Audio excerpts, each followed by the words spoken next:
Hello everybody, my name is Jesús David Arreda Montiel. I am a student of University Secar, and today I am going to talk about if I were President of Colombia. Well, using the first and second conditional.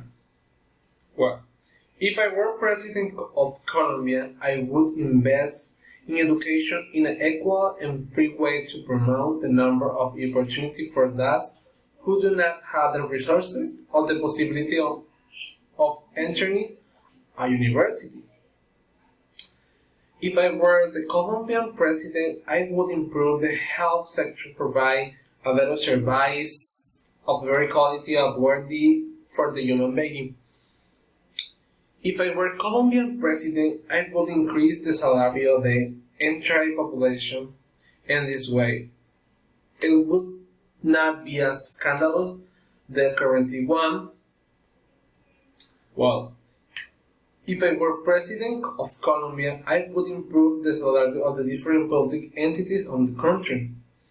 If I were President of Colombia, I would ban the pujidas who hang animals. They are danger of extinction on their own benefit. Finally, if I can be President of Colombia, I help this country in the economy, educational, and the health sectors. I will have the most vulnerable people to have better living conditions and improve, supporting the conservation of the environment. Well,